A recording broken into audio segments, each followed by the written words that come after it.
Welcome in to another morning of our daily Devos in the Psalms.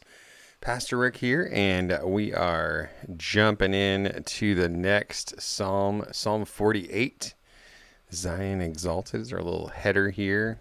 Another Psalm of the Sons of Korah. We're on a Sons of Korah roll here right now, and so we're just gonna jump right in.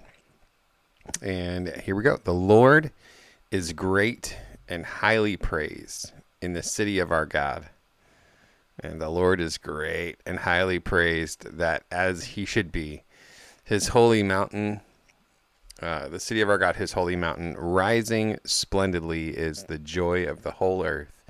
Mount Zion, the summit of Zaphon, is the city of the great king. So the very first place that they really built any kind of a sanctuary or temple to the Lord is on Mount Zion. And so definitely the Lord's great and highly to be praised in the city of our God and his holy mountain. And some translations read the mountain of his holiness. And that ends up being kind of a reference to the church. And so I was just kind of thinking about it, like the Lord is great and highly praised in the city of our God and his holy mountain, that we as the church should make sure that we're fulfilling, that we're fulfilling this part here, that the Lord would be highly praised in the city of our God and his holy mountain. Kind of a city within a city, the church, being a city within the city, that we would set the tone, and that we would raise our God's name on high. Rising splendidly is the joy of the whole earth. That there's actually something that flows from a church that is doing, from a people of God that are doing what they're supposed to be doing, that are lifting God on high, that are making his name great among the nations, that it actually brings joy to the whole earth. Because if you think, like Proverbs says, when the righteous are in power, people rejoice. Like, how much more so when we exalt the name of God over bad situations and allow the power of God to flow through us to accomplish great things for people. And so yes, going into verse 3, God is known as a stronghold in its citadels. And I was just thinking about how a lot of times when we think about strongholds in the Bible, we think about the negative version of strongholds, in the enemy having some sort of a stronghold on your life. And I thought, what if we shifted our thinking a little bit, and we made God known as a stronghold in our lives, that we establish him as the one that gets us stuck in a certain way of thinking. Because certainly that's one of the ways that strongholds can be expressed in your life. If you have a stronghold in a particular area, then you have kind of a broken way of thinking about that part of your life. And it can also be a broken pattern of behavior. It could be a lot of different things in the way having a spiritual stronghold in your life can affect you. And I just thought, what if we started thinking about establishing the Lord as a stronghold in our lives, that we actually build stuff on him and make our thinking. It sounds an awful lot like repentance, and it's because shifting our mindset to begin to say no to the things that we've agreed with in the past, and begin to say yes to the things of God, yes to his plan, yes to his purposes, yes to his truth, is definitely the way to go. So anyways, look, the kings assembled, they advanced together. They looked and froze with fear. They fled in terror. Trembling seized them there. Agony like that of a woman in labor. As you wrecked the ships of Tarshish with the east wind.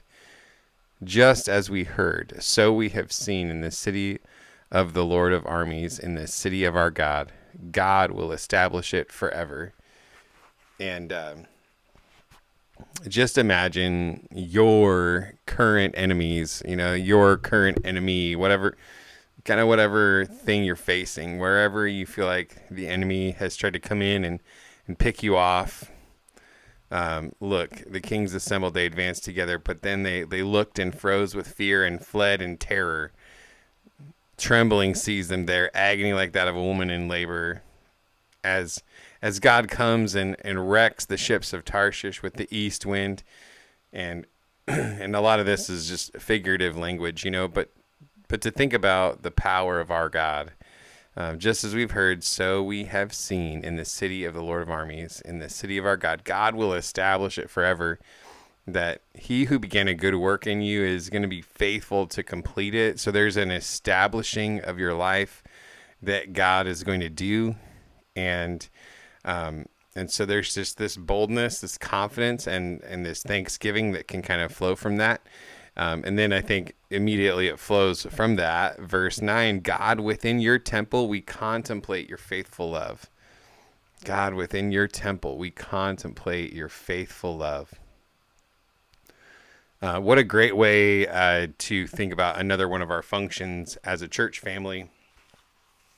As we gather on Sunday or whatever day you might gather as a church family, but to gather within his temple and contemplate his faithful love, just to sit, to think, and to journal, to celebrate together, to testify, to share with one another.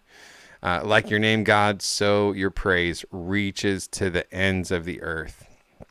Your right hand is filled with justice. Mount Zion is glad, Judah's villages rejoice because of your judgments. Go around Zion and circle it, count its towers. Note its ramparts, tour its citadels, so that you can tell a future generation. This God, our God, forever and ever, he will always lead us.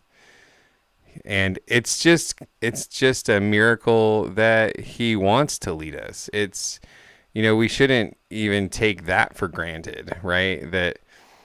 It's the reason why we love God is because he first loved us. He's the one that signed into this agreement, to this covenant, to seek and save the lost, to come after us. He's our God forever and ever, and he will always lead us. So if you feel lost, you feel a little bit confused, go to him, contemplate his faithful love, and he is going to lead us. He's going to guide us. And he loves us so much. He's so good. He's so strong, so powerful. No matter what enemies you're against, he can tear up those ships of Tarshish. And, it's just like in a moment with a word, his voice. So, all right. Well, I hope you have enjoyed Psalm 48 today.